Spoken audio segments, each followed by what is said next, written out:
Production funding for the Alaska Highway is made possible by the Alaska Division of Tourism, Westmark Hotels offering lodging, dining, and northern hospitality throughout Alaska and the Yukon, Gray Line of Alaska, the Anchorage Times, locally owned and operated since 1915.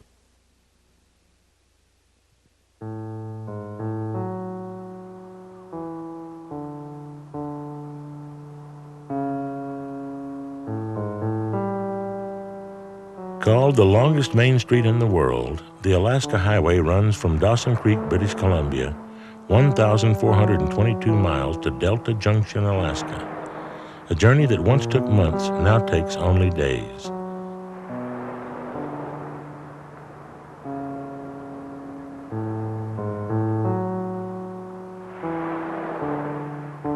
Yet, even today, 50 years after it was first opened, travelers driving this road still find a sense of adventure.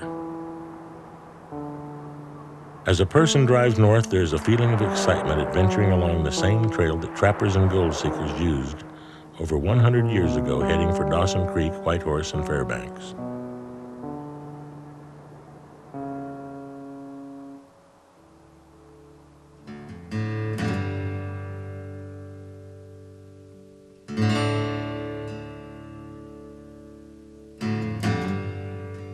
In 1899, E.H. Harriman, the railroad magnate, proposed building a railroad from Chicago to the Bering Sea, connecting the Alaska and Canadian gold fields with the continental United States.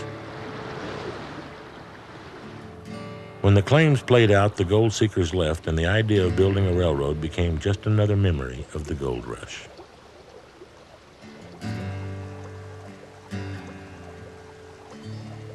Plans to construct a road through Canada to Alaska surfaced in the early 1920s.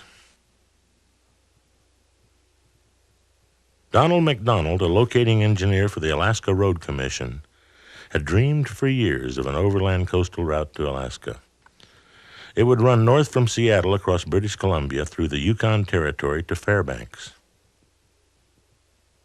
MacDonald and a group of Fairbanks residents formed the International Highway Association to sponsor the building of a road to the continental United States. Citizens of Canada and the United States lobbied for years to begin construction, but political, territorial, and economic factors kept the great project stalled. In 1933, Donald MacDonald and the Automobile Highway Association, trying to draw attention to his proposed route to the States, helped finance an Alaska prospector and trapper, Slim Williams, to make a trip over MacDonald's coastal route by dog sled. Using primitive maps drawn by MacDonald, Slim traveled from Fairbanks to Seattle in 5.5 months.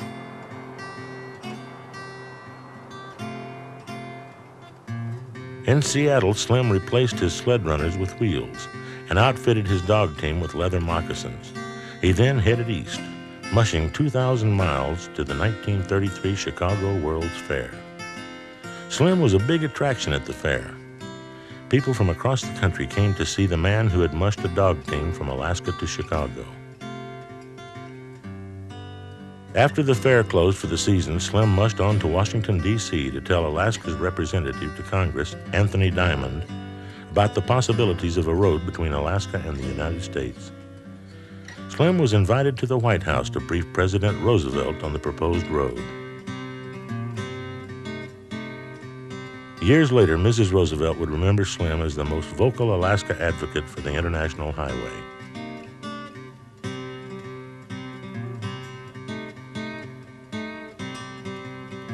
Late in 1933, President Roosevelt was authorized by Congress to set up a joint commission with the Canadian government to determine the feasibility of a road to Alaska. After many meetings, the commission determined a highway was feasible from an engineering viewpoint, but expressed concern of its practical usefulness. Representative Diamond, again voicing a need for the road, introduced a bill in Congress for a highway, but could not find any support.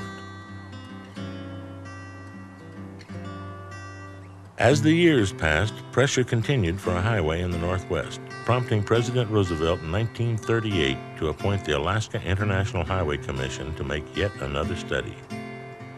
This new commission also submitted a favorable report and even undertook a survey of several possible routes. The commission would end up suggesting 3 routes: Donald MacDonald's coastal route, Route A, starting in Prince George, going north to Hazleton and Telegraph Creek, crossing the Yukon by way of Whitehorse, and reaching Fairbanks by the Tanana Valley. Route B, which also started in Prince George, followed the Rocky Mountain Trench up the Parsnip and Finlay Rivers to Finlay Forks and Sighton Pass. Then turned north to Dawson City, down the Yukon, then connecting to Fairbanks. But once again, plans for the highway were tabled due to high construction costs and the uncertainty of what effect the intrusion of the United States government into northern Canada would have on the territories.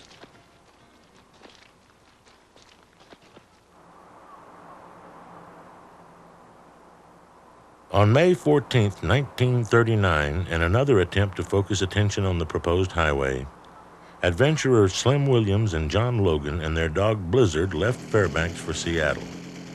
They traveled by motorcycle over the coastal route that MacDonald had advocated for years, and the same route Williams had used to mush his dog team out in 1933.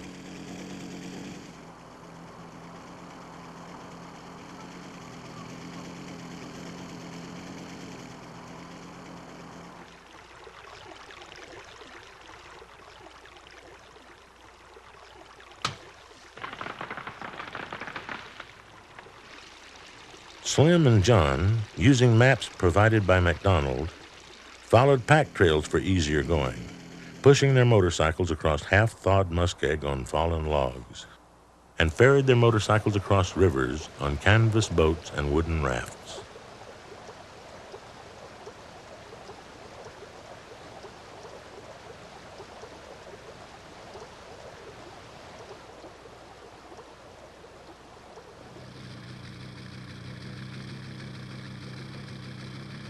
Blazing their own trail part of the way, the two traveled 2,300 miles in 6.5 months. Slim said he and John never missed a meal, just got several days behind sometimes.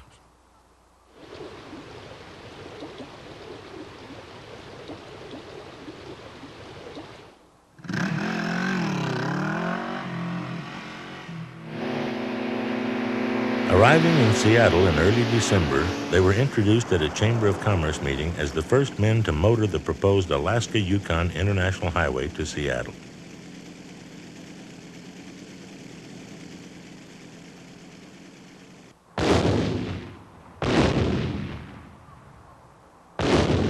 Early in 1939, with the rumble of war sounding in Europe, a string of air bases extending from Edmonton, Alberta to Fairbanks, Alaska was proposed. The Canadian Department of Transport wanted to develop the bases to move people and supplies to Western Canada and Alaska. Hitler's invasion of Europe and the fall of France in 1940 alarmed the governments of Canada and the USA. The defense of Canada and Alaska became an issue of paramount importance. The go-ahead was given for construction of more than 20 airfields and emergency landing strips that would become the Northwest staging route.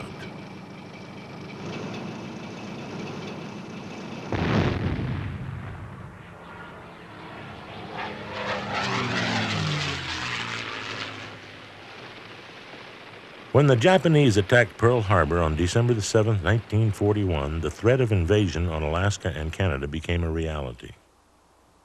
There was no certainty that the shipping lanes to Alaska could be kept open. Both the U.S. and Canada realized the military need for an overland supply line secure from enemy attack. In the interest of their mutual defense, the two countries finally agreed to build a highway across Canada.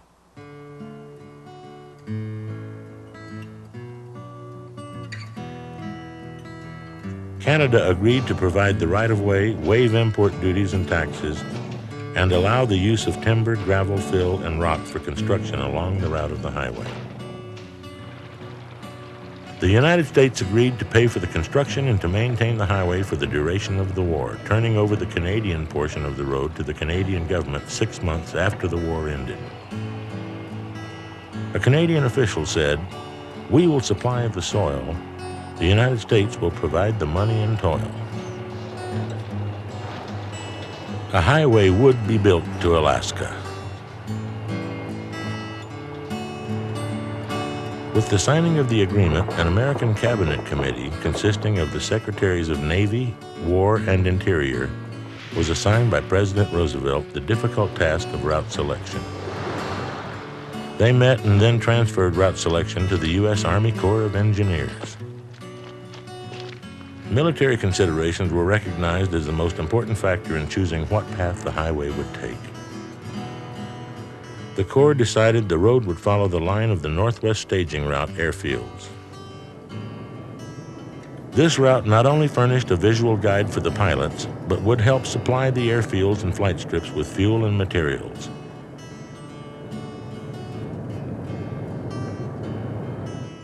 The Corps requested permission from Canada to conduct a survey and construct a pioneer road. Plans called for a rough working road, which would be, in part, the site of a permanent road. Work would begin at Dawson Creek, British Columbia, and extend northwestward to Big Delta, Alaska, just 98 miles east of Fairbanks. U.S. Army Corps of Engineer troops would survey and construct a rough military road usable by all-terrain vehicles that would connect the airfields. Civilian contractors, directed by the U.S. Public Roads Administration, would then utilize the pioneer road in the location and construction of a permanent road.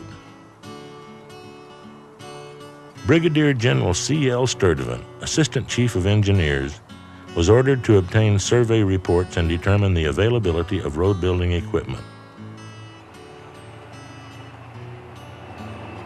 Colonel, soon to be Brigadier General, Bill Hogue, was appointed director of the project.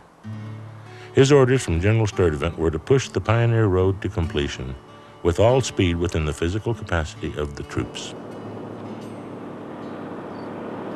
Hogue did a preliminary aerial reconnaissance of the route and found that the few maps that did exist were largely inadequate. He flew over great stretches of unmapped wilderness, searching for a route that would connect the airfields together. Hogue discovered that existing access to the project was limited to 3 major routes: by rail to Dawson Creek, British Columbia, by boat to Skagway, Alaska, and then rail to Whitehorse, Yukon, by boat to Valdez, Alaska, and from there by highway to Gulkana, Alaska.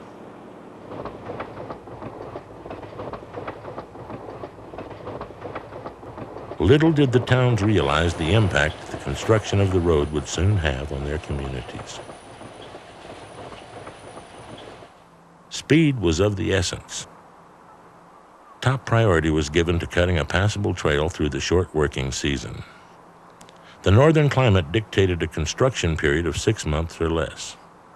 Hogue had to move men, heavy equipment, and supplies across the Peace River to Fort Nelson. This task had to be accomplished while the river ice could still support heavy traffic.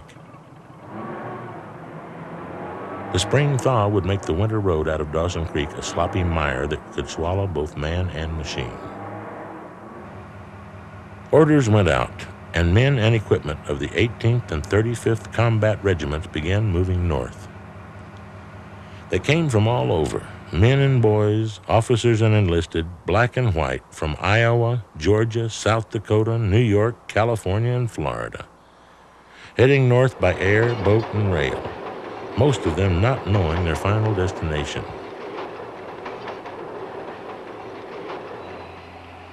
Most of the men had never seen or used the heavy equipment that they would very shortly be operating. They would learn by doing. Soldiers from New York, Atlanta, Chicago, and Los Angeles soon would become skilled woodsmen with their axes.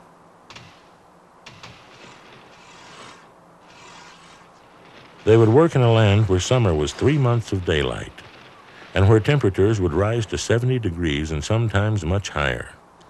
In winter, there were months of darkness and prolonged periods of sub-zero weather. when temperatures sometimes dropped lower than 50 below zero. They would learn about the cold, ice and snow. They would also learn to live in an environment that offered continuous daylight, to have mud or dust mixed in with every meal, and to sleep with flies and mosquitoes that were always on the attack.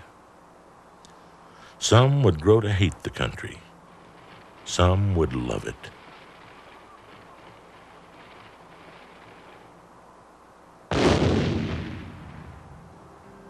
On March 19, 1942, 2 days after General Douglas MacArthur became Supreme Allied Commander in the Pacific, and still several weeks before the fall of Corregidor, the men of the 35th Engineers arrived in Dawson Creek, unloaded their heavy equipment, and began driving north overland in minus 35-degree weather to Fort Nelson, British Columbia. Their trek of 325 miles would last 25 days in some of the worst weather the men had ever experienced. Crossing the Peace River, the 35th Engineers laid planks and sawdust over the ice to form a bridge and drove across to Fort St. John. They then pushed ahead 265 miles over frozen muskeg to Fort Nelson. Arriving in Fort Nelson on April 5th, the men of the 35th had beaten the spring thaw and were ready to start the road westward to Watson Lake.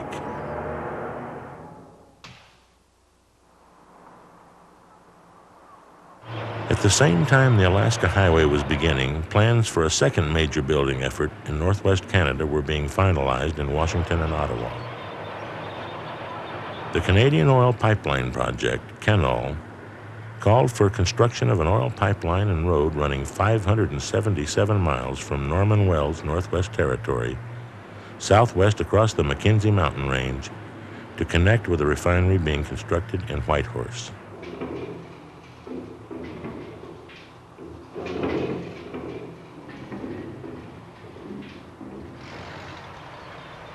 This project would provide gas and diesel fuel for trucks using the highway and aviation gas for the fighter planes, bombers, and transports flying the Northwest staging route.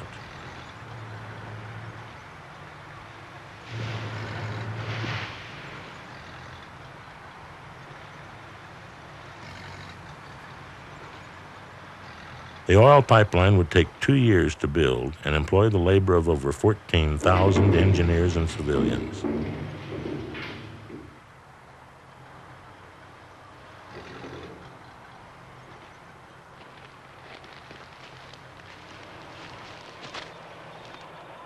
As plans for the oil pipeline were beginning, an army of road builders began moving into position to start on the highway. In early April, the 18th Combat Engineers landed at Skagway and took the White Pass and Yukon Narrow Gauge Railroad 111 miles to Whitehorse. From there, they began working on a trail westward to Kluane Lake. Skagway and the White Pass and Yukon Railroad would become a major port and supply route for troops and materials used on the construction of the Alaska Highway and the CANOL project. In mid-April, the 93rd General Service Regiment and 340th General Service Regiment, consisting of black enlisted men and white officers, arrived in Skagway. They landed without their heavy equipment and would remain in Skagway from mid-April to mid-May, awaiting their trucks, tractors, and graders. The 340th was moved by rail to Whitehorse and divided, part working west, the remainder assigned to work south toward Watson Lake.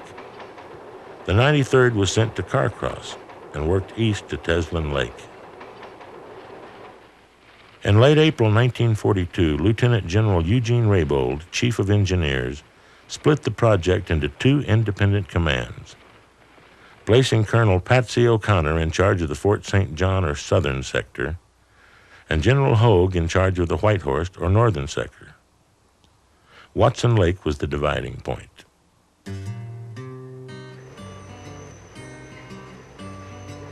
The 95th and 341st General Service Regiments unloaded in Dawson Creek and were sent to Fort St. John to build the road north to Fort Nelson.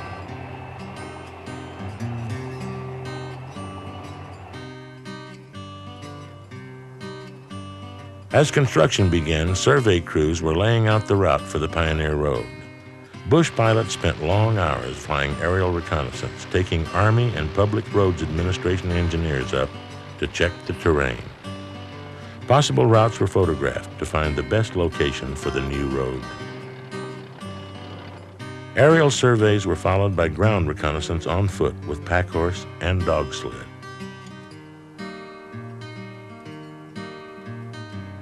Canadians played an important part in the surveying and mapping of the highway. Locals hired on as guides, leading locating teams and advising as to the best possible route, scouting the country for solid ground and good stream crossings. Some stretches of the route followed old Indian and trapper trails.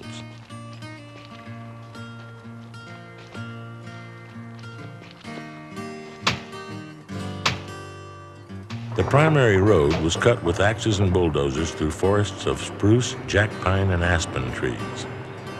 Sometimes, when a clearing crew didn't have a surveyor, they would send a man out with an axe in the general direction of their objective, with the bulldozers following along behind. Some locators expressed fears of being run over by the heavy equipment as the tractors kept pushing forward.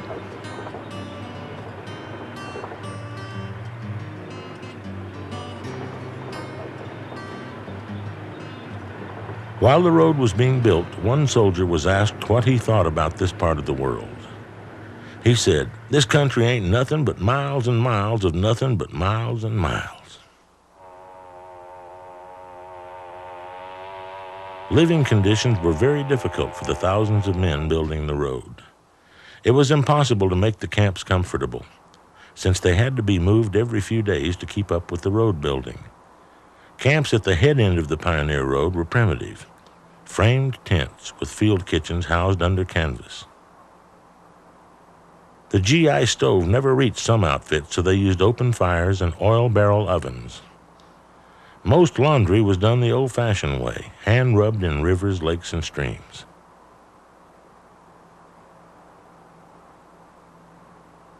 The 97th General Service Regiment landed at Valdez in mid-May and began working out of Salina in mid-June, northeastward towards the Tanana River. By early June 1942, 2 combat regiments and 5 General Service regiments with over 10,000 officers and men had arrived to work on the road.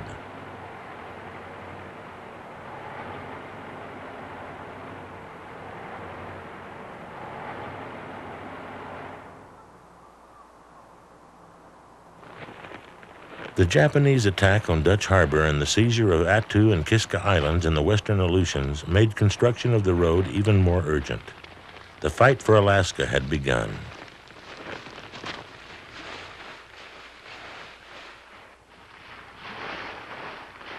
It was a race of men and machines against the vast wilderness of Canada and Alaska, against time and the enemy.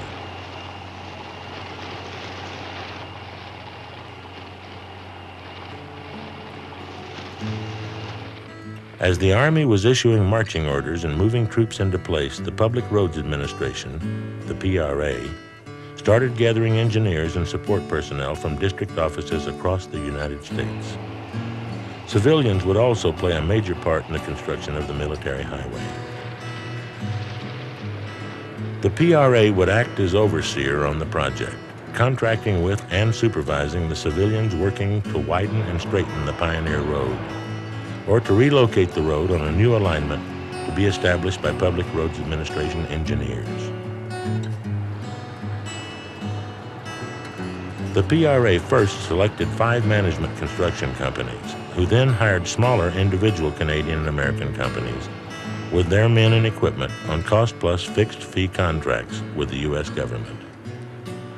The highway was divided into portions for various contractors, depending on their size and skills. A call went out for shovel operators, cat skinners, welders, pile drivers, laborers, and cooks.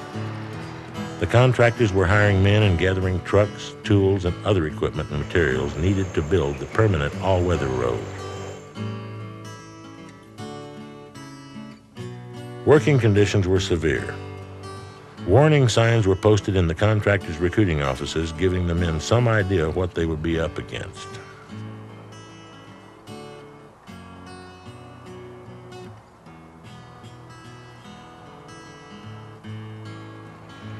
Base camps were built at 25-mile intervals, with each contractor usually working in both directions to meet the other contractors halfway. By May of 1942, the PRA had hired 54 construction companies, including 13 Canadian firms, engaging over 6,000 civilians to help build the road.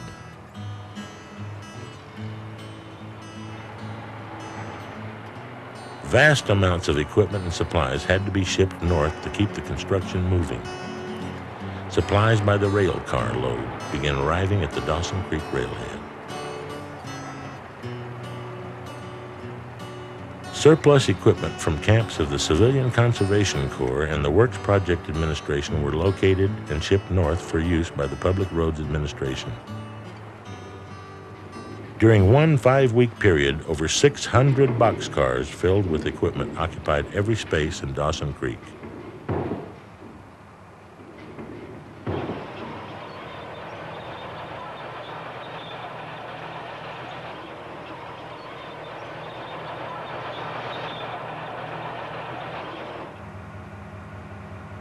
The big question during the late summer and fall of 1942 was whether the road could be pushed through before winter halted all operations.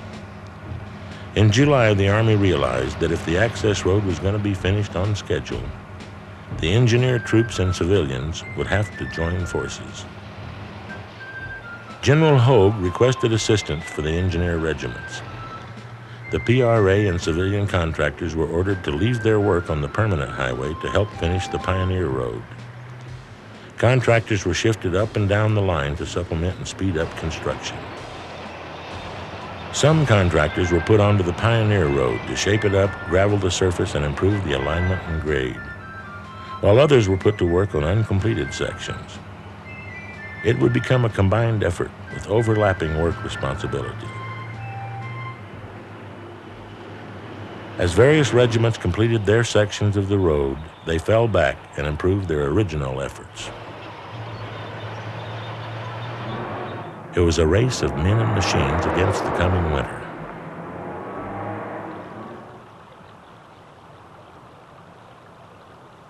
The many streams and rivers along the route posed major problems in the construction of the road. By the time it was completed, over 130 bridges would be built. Some streams could be forded, others required pontoon bridges. At wider waterways, troops made rafts by lashing pontoons together and decking them with timber, powering them with outboard motors.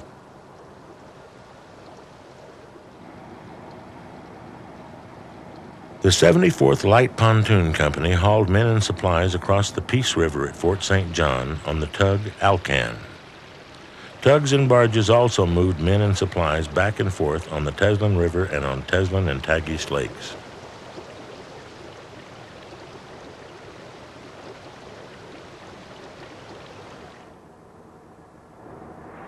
Nothing was allowed to hold up construction. If a truck or cat broke down and was holding up progress, it was pushed over the side.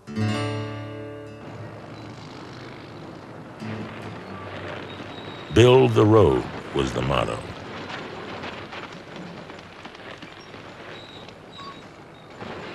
During the first months of construction, a spirit of cooperation developed among all workers on the job, military and civilian alike. Work, work, and more work was the schedule, 7 days a week. Sometimes 4 or 5 miles of road could be built in a day, as the summer daylight hours allowed the crews to work around the clock. During July and August, in 90-degree heat, the men were forced to wear gloves and old-style hats with netting to protect themselves against swarms of mosquitoes, flies, and the legendary no-see-ums. Despite long hours and tough going, the men kept a sense of humor. Humor was everywhere. There were signs all along the road recalling memories of towns far away. There was a story passed up and down the road about 2 mosquitoes in a tent who were discussing the merits of 2 sleeping soldiers.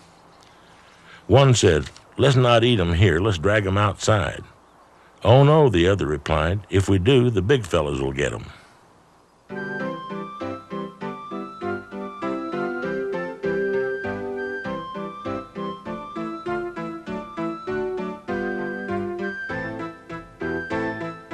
Sergeant Harold Hubbard's cartoons of Army life brought smiles and laughter to the men. If you can laugh at yourself, things don't seem so bad.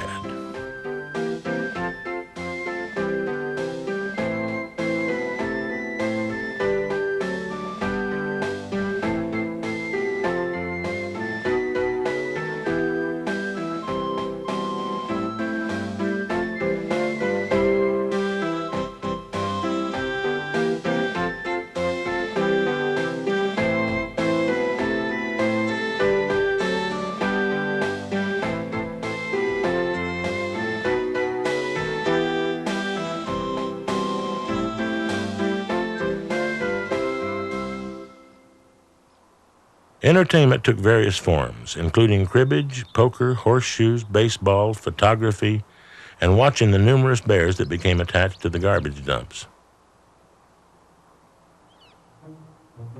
A large sign was posted outside some of the construction campsites that read, "Warning, if you are being chased by a bear, don't run into camp."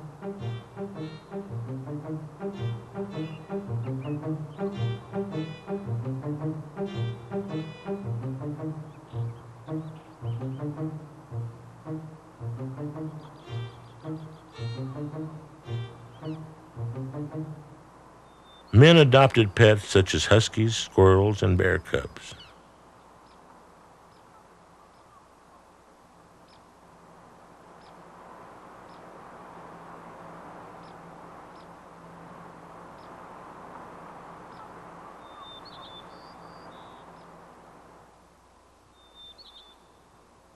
Some former city boys became expert fishermen on the hundreds of lakes and streams along the route.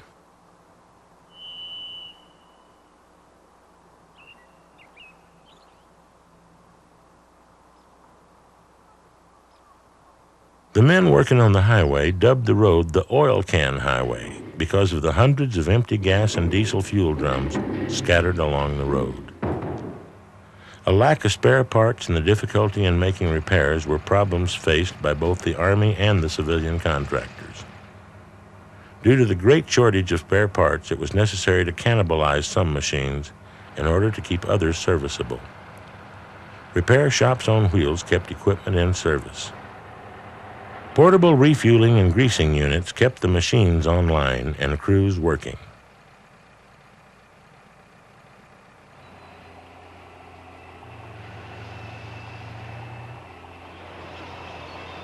On September 24th, bulldozers of the 340th Regiment, cutting a trail south from Whitehorse, and bulldozers of the 35th Regiment, heading north, met at Contact Creek, about 50 miles east of Watson Lake, closing the road on the southern sector.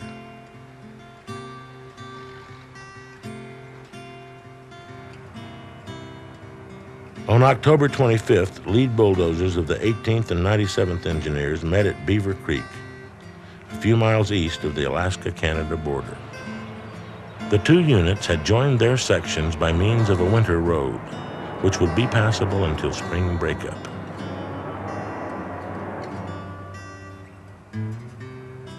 The Alaska Highway was officially dedicated at Soldiers Summit, overlooking Kluane Lake, on November 20th, 1942. It was 30 degrees below zero, and the men had a tough time keeping warm. I desire to express the admiration of the Government of Canada to the American Corps of Engineers for one of the greatest engineering marvels in the whole world. Carry on that splendid work. This road is built for war, but this road will be used when peace and victory come back to us again. This road will again be used for the great purposes of reconstruction and of peace.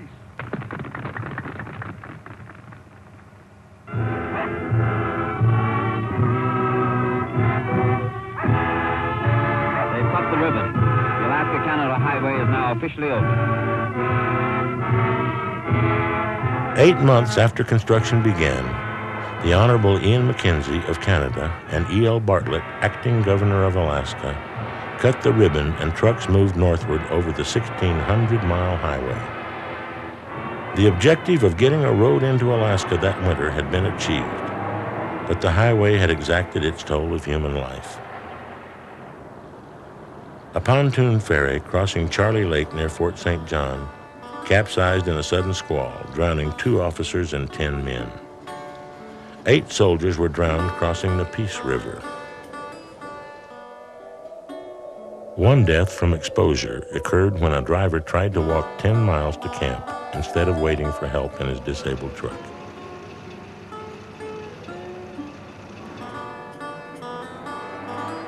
Workers lost their lives when trucks and jeeps overturned on muddy inclines. All the drivers talked about one steep and treacherous spot at mile 108 called Suicide Hill. Several fatal accidents occurred there before it was finally leveled out. Services were held and lost comrades remembered.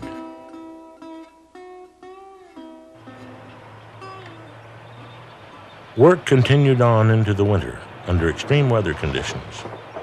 Temperatures reached 72 degrees below zero on the northern sector. At sub-zero temperatures, diesel fuel solidified and gasoline lines froze. Drivers kept engines running continuously or risked having their trucks freeze up.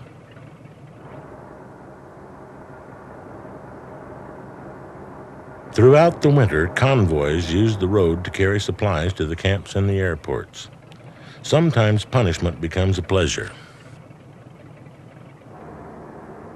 For a time, any driver who slid off the road got 5 days KP.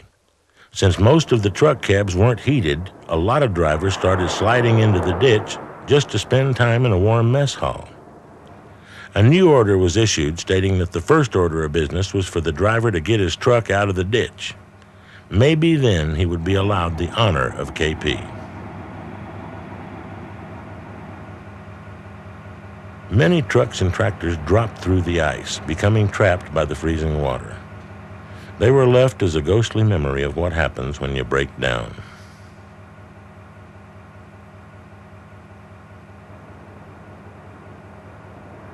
After the breakthrough, there was still a lot of work left to make the truck trail into a usable road. During the winter of 1942, the Army lowered design standards for the permanent highway, directing the Public Roads Administration to follow the early truck trail as much as possible in order to expedite completion of the year-round all-weather road. The PRA spent much of the winter of '42 on preparations for the next season's construction by repairing equipment and building shops and camps. Rest camps were established along the road to house truck drivers, road maintenance crews, and to service and repair equipment. The steady stream of supplies was only halted when temporary bridges were carried away by ice or when heavy rains caused embankments to give way, causing landslides that blocked the road. With the coming of warm weather, long stretches of the Pioneer Road became impassable. Traffic would back up for miles. Trucks would jam up when the muskeg melted and the ground became a deep-rutted gumbo mud. Permanently frozen ground became a bottomless quagmire when exposed to sun and air. The ever-present cats had to pull the vehicles through and get the traffic moving again.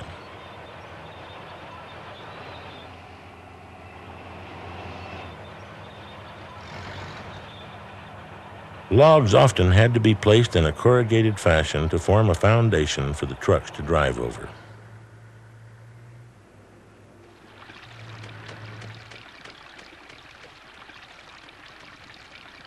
Washouts were a major problem. The first bridges built by the Corps of Engineers were temporary log bridges of untreated timber. Heavy rains on July 9th and 10th, 1943, destroyed 24 bridges and closed the Fort Nelson section of the road for 40 days.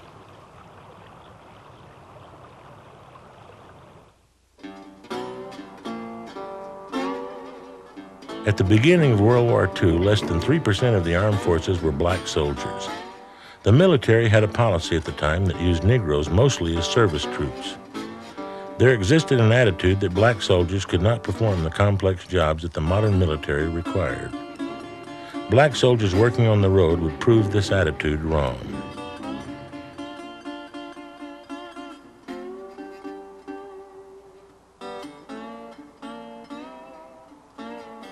Of the more than 10,000 troops working on the highway, 3,600 were black.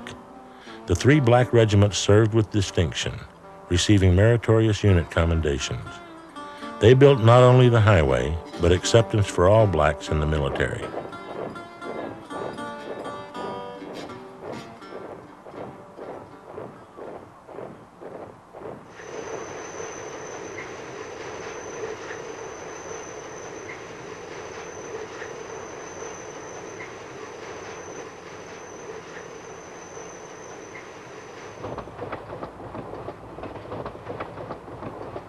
With the pullout of the Army engineers in July of '43, it was now up to the Public Roads Administration to finish construction.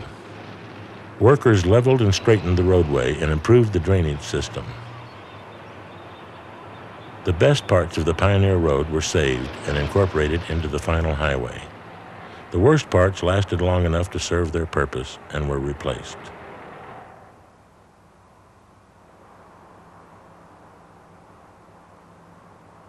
At the peak of operations, 81 contractors had 14,000 men working on the highway from Dawson Creek to Big Delta.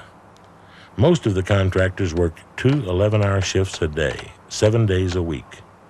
Hourly pay rates ran from 96 cents for laborers to $2 for shovel, dragline, and crane operators. Truck drivers were paid from $1.10 to $1.40 an hour.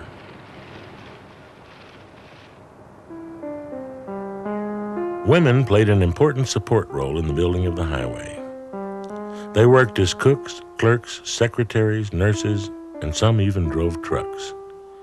Wherever they went along the road, they brought smiles and memories of home to the men.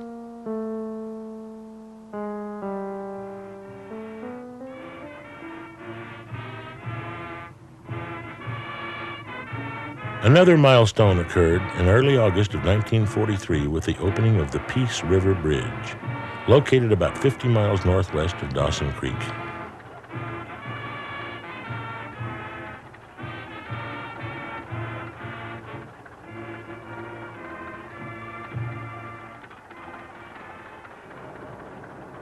Reconstruction of the Pioneer Road to a permanent all-weather road was completed October 13, 1943, with the reopening of a 40-mile section near the Alaska-Yukon border by the Utah Construction Company.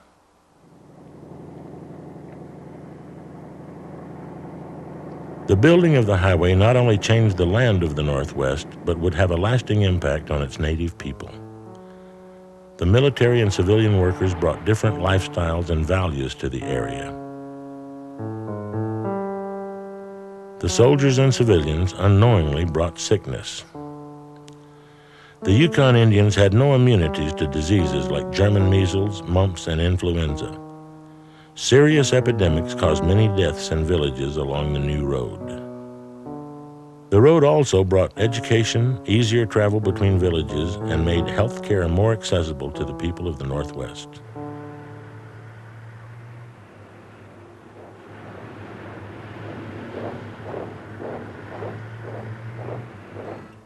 The end of the war brought great changes to the highway. In compliance with the agreement signed in 1942, the United States was to turn over the Canadian portion of the road 6 months after the war ended.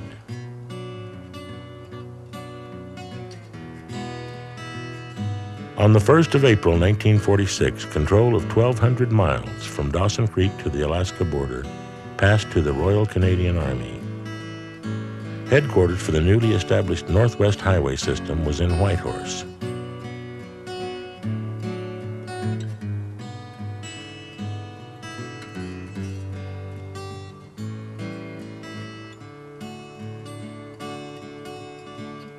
The new Northwest Highway System was primarily a military route. The Canadian Army was assigned the task of maintaining the highway. Rough spots, washouts, and dust everywhere continued being major barriers in keeping the highway open. When the Canadians took over the road, they knew that they were committed to endless repairs and revisions, and would have to replace many of the earlier wooden bridges and culverts.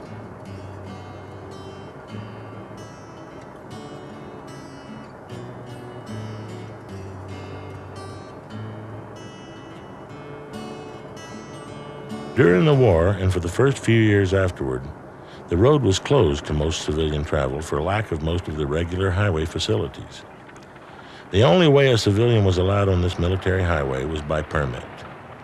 Any civilian who wanted to travel the road had to get clearance from the military authorities in Dawson Creek before venturing up the Alcan.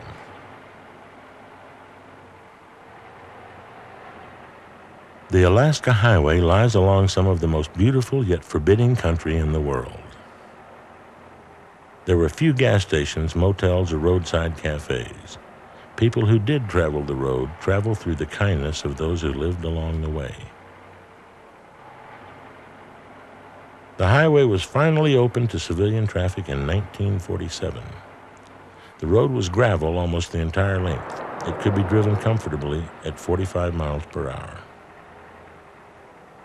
There were some bumpy, rutted, and hilly stretches calling for speeds of 25 to 30 miles per hour. A woman driving up the highway wrote a friend that signs were scarce along the road, but when you did come on one, you had better believe it.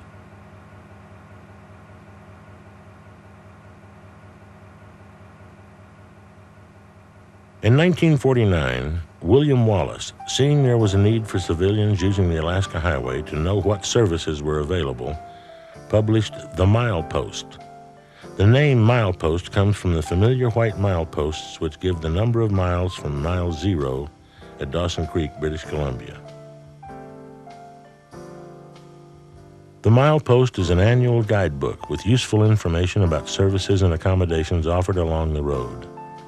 A large fold-out map, mileage tables, and more. Now in its 44th edition, Milepost has become a popular reference for residents and tourists alike.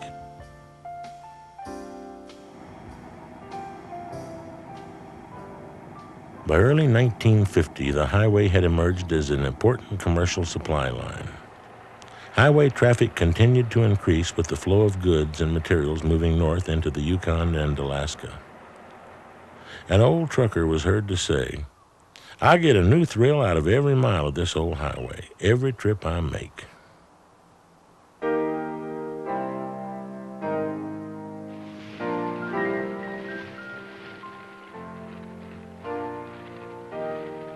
At noon on October 16, 1957, girders of the Peace River Bridge failed, and a 600-foot span fell into the river. Traffic along the Alaska Highway had to be rerouted to use a railroad bridge 3 miles upriver. The new Peace River Bridge was opened in January of 1960 to traffic.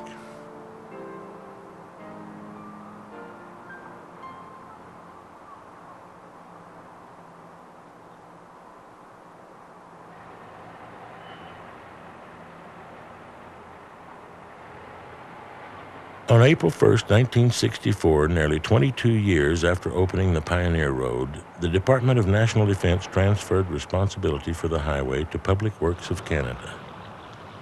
Civilian traffic had greatly increased between 1946 and 1964. With increased traffic came demands for reconstruction and paving. There were calls for feasibility studies on highway redevelopment and endless political debates on both sides of the border about spending large sums of money on a small population spread across vast distances and contributing only limited funds.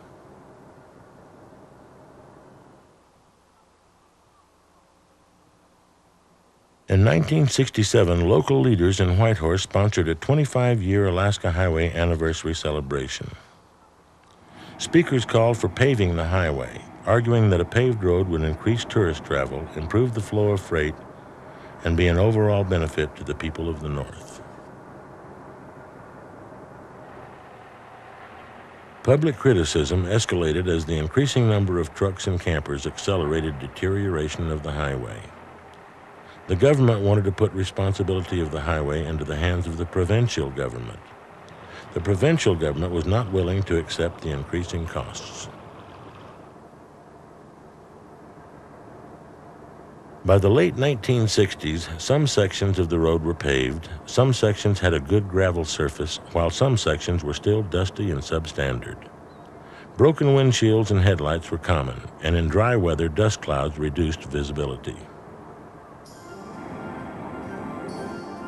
Construction of the Trans-Alaska Oil Pipeline and the proposed construction of a gas pipeline parallel to the Alaska Highway would bring an increased number of cars and trucks traveling the outdated road.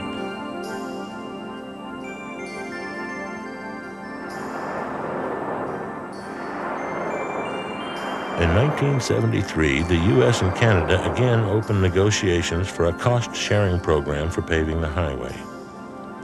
In 1978, the U.S. and Canadian governments agreed to the upgrading and paving of the Canada section of the Haines Road to Haines Junction, and from there to the Alaska-Yukon border.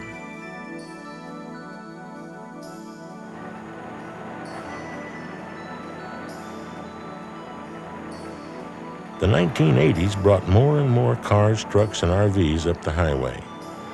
Annually, more than 100,000 people were using the Alaska Highway for business and tourist travel.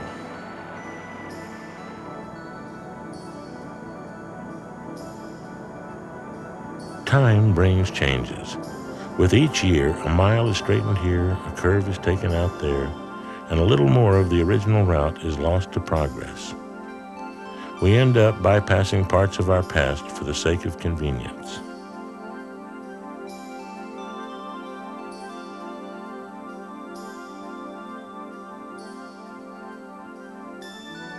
The 50th anniversary of the building of the Alaska Highway will celebrate the joint effort of the United States and Canada in the construction of the road. Communities along the highway have planned a year-long calendar of international and local events called Alaska Highway Rendezvous 92. Official opening ceremonies for the year-long celebration will be held February the 16th, 1992, in Dawson Creek, British Columbia. 5 international air shows will take place along the road, concluding with the rededication of the Northwest Staging Route on July 11th at Ladd Field in Fairbanks.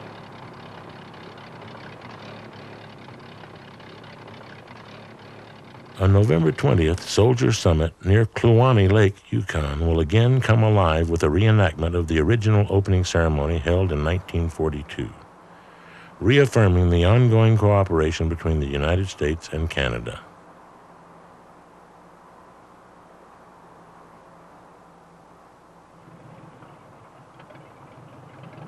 Throughout 1992, communities have scheduled festivities along the length of the Alaska Highway, as the people of the Northwest join together to celebrate the highway's 50th anniversary. Today, the Alcan is 1,422 miles in length, from Dawson Creek, BC to Delta Junction, Alaska. The Canadian portion of the route measures 1,200 miles from Dawson Creek to the Alaska-Yukon border. The road is paved in most places. Less than 100 miles remained gravel as recently as 1991.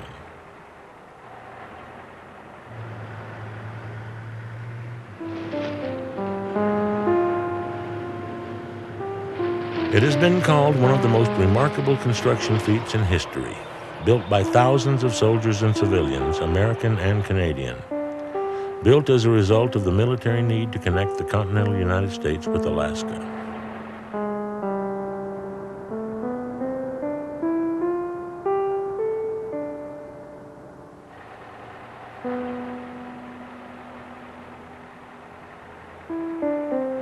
Donald MacDonald said, "A highway to Alaska must be built." Slim Williams proved it could be done. Thousands of men and women opened a road north. The vision became a reality.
Production funding for the Alaska Highway is made possible by the Alaska Division of Tourism,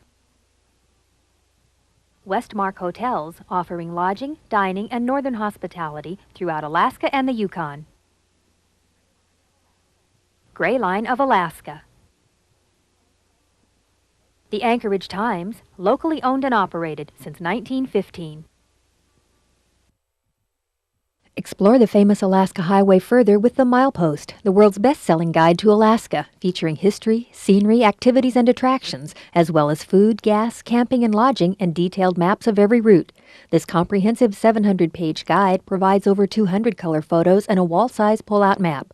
For a copy, please send check or money order for $19.95 plus $6 shipping and handling to Vernon Publications, 3000 Northup Way, Suite 200, Bellevue, Washington, 98004.